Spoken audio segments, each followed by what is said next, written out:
Back Road Ministry of the World, Premier Mr. Monty coming live and direct. Man, dropped this video last night. And this video, of course, is entitled, They Do It for Saban. Watched the game last night. Really thought they would give it to the Georgia Bulldogs.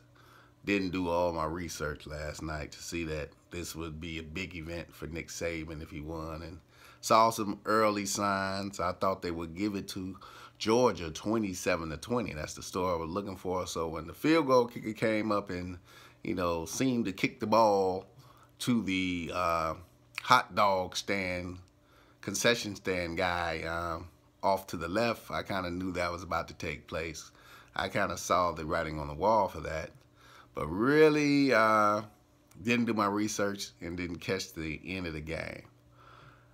Ladies and gentlemen, when we talk about sports rigging, this is what it's all about. And I'm going to give you some clues on things you should have been watching that look kind of strange. 13-0 lead for Georgia. Number 13 mysteriously comes in to replace the quarterback for a team. Think about this, for a team that only lost one game with Jalen Hurts. Jalen Hurts, a more mobile quarterback, a guy who can make passes, a guy who made those same passes all season. They put number 13 in, very symbolic. A guy who wasn't even moving in the pocket, just standing there still, and suddenly the Georgia Bulldogs forgot how to blitz. And we see this all the time. The first half, we saw this with Alabama, the year they lost to Clemson. The first half, they looked like superstars. The second half, they seemed to forget how to play football. They forgot how to blitz. They couldn't get at the quarterback.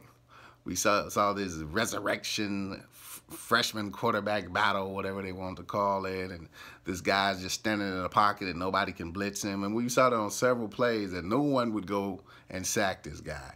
But this is just how they script football. Somebody, oh man, ain't nobody scripting. Alabama came back because they that good. Come on, man. It was total dominance in the first half. Georgia's passing the ball. The second half, they pretty much forget how to pass. Just one thing after another. They're running stupid plays. You see it all the time.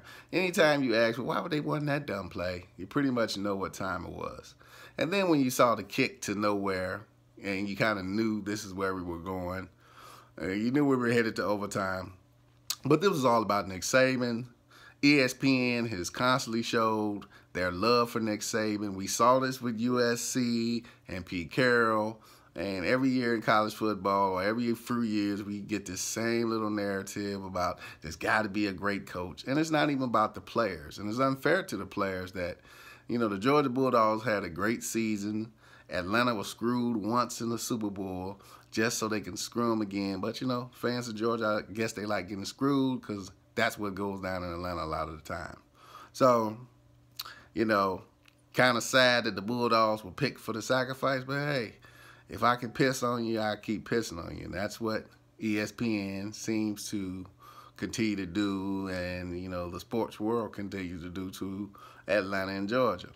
So, kind of sad, but they do it for Saban. The whole ritual of number 6 catching the final touchdown. This was Nick Saban's 6th championship. He's tied with Bryant now for 6 championships. They win by 26 points. Number 26 faints on the sideline. If anybody caught number 26 fainting on the sideline, which was another sign that we were going to overtime, this whole number 26 thing.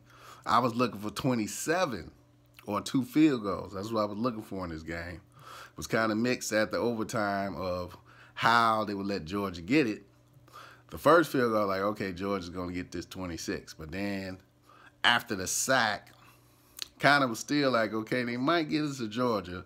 But then we see the last play of game, number 6 catching the big touchdown, so Nick Saban could get his 6th national championship. So when we say it's rigged, we're not crazy. A lot of people do a lot of research on this.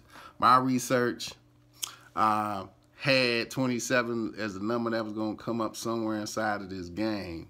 But I really did think they were going to give it to the Bulldogs this year. I really did think we were kind of set up. But this goes to NFL. Don't look for the Minnesota Vikings, like I said, to do much in the playoffs.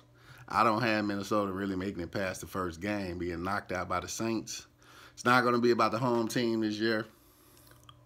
Records could be broke or could be ending a cycle with college football beginning anew. Usually, NFL begins a new cycle for sports. So we could be seeing a new cycle beginning. So let's watch college football, baseball. We had a team that hadn't won in a long time, Houston winning. Could the Saints finish off another ritual in the Super Bowl, beating the Steelers, or could the Steelers win number 7? So I'm really kind of mixed. I'm saying Saints, but at the same time, it's a big title for the Steelers to win number 7. They can get their 7th title and kind of, you know, put a big stamp on that dynasty. So be looking for those two teams to be in the Super Bowl, my picks at this time. But this is how it goes. Scripted rituals, scripted games, very rigged games. It's entertaining. They rig it for the entertainment. But at the end of the day, somebody gets screwed over, and usually these players sign on to that. Anybody who's played football, why was number 24 way over where he was? And I know where we looked him off and we got him in. Number 24 had no business way over there. He knows that. He knows that.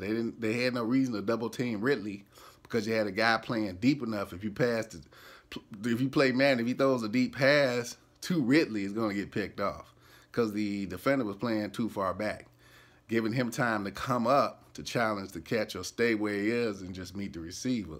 24 was just supposed to go to where he was supposed to be at, helping number 14, who had been getting crushed all day. But they put number 14 on number 6. They had been picking on the whole game.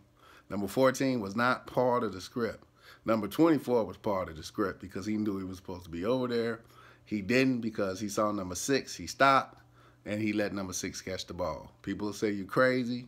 This is why these guys get paid millions of dollars to go to the NFL, because you have to show you can sell out and point shave, or you won't be playing NFL football.